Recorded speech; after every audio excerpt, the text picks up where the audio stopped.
Senator Vance from Ohio is recognized. Thank you, Mr. Chairman. Thanks to you and the ranking member for having this hearing, and thanks to Chairman Gensler for being here. I want to just ask a few questions about personnel at the SEC, Mr. Gensler. So let's just start out with the very top, with you. In 2016, you were the CFO of Hillary Clinton's failed presidential campaign. Is that correct?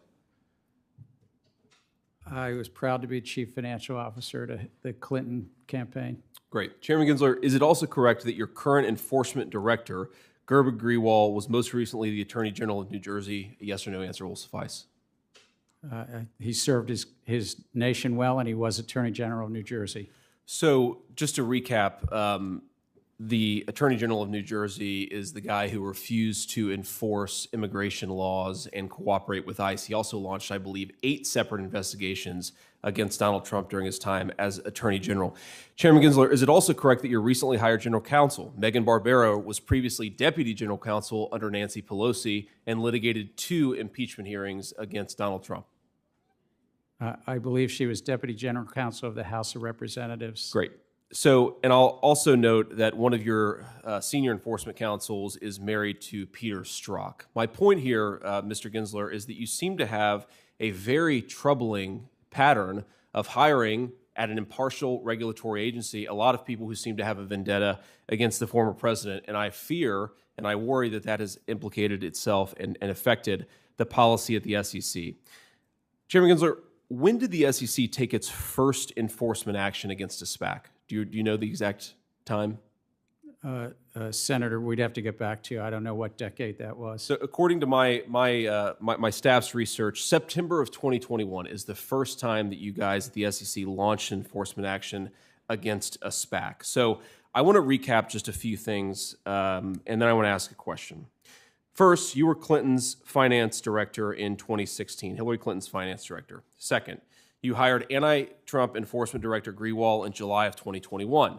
Third, you brought in Ms. Barbero, who was the litigator on 2 House impeachment trials against Donald Trump. You have another enforcement counsel who was married to Peter Strzok. In November of 2021, Senator Warren urged you to investigate the SPAC merger involving Donald Trump's Truth Social company. And in December of 2021, just a few weeks later, you guys launched an investigation using a novel legal theory against the former president's social media company. That is some coincidence, isn't it, Mr. Gensler? Senator, it is good to meet you in person, but I think you're not correct. What was I not correct about there? We follow the facts and the law wherever they are. And with regard to the SPAC field, the Special Purpose Acquisition Company field, there have been abuses, as you mentioned, one in 2018 that we found, and there are times that we do open investigations. So the problem that I have, Chairman Gensler, is not with you investigating SPAC mergers. The problem is investigating a SPAC merger using a novel legal theory against your boss, Joe Biden's chief political rival.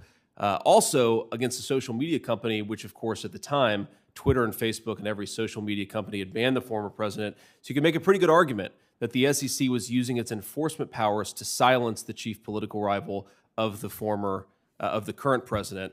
Now let me just offer another observation here. We are rightfully concerned in this chamber, at least on my side of the aisle, about the weaponization of the Department of Justice. But I'm increasingly worried that we should be more worried about the weaponization of the Securities and Exchange Commission. It looks more and more like not an impartial regulatory body protecting investors and consumers, but a regulatory body that it's using its power to silence and immiserate political rivals of the current president of the United States. I have just one final question on that, Chairman Gensler. Have you ever spoken to anyone at the White House about your investigation of Donald Trump's Truth Social? Sir, I don't speak. Yes or no? I don't know, sir. I'm going to answer the question. I don't speak to the White House about anything in our enforcement group or our investigations. So I'm mindful of. Thank you for the answer. I'm mindful of the time here, so let me just offer one final observation.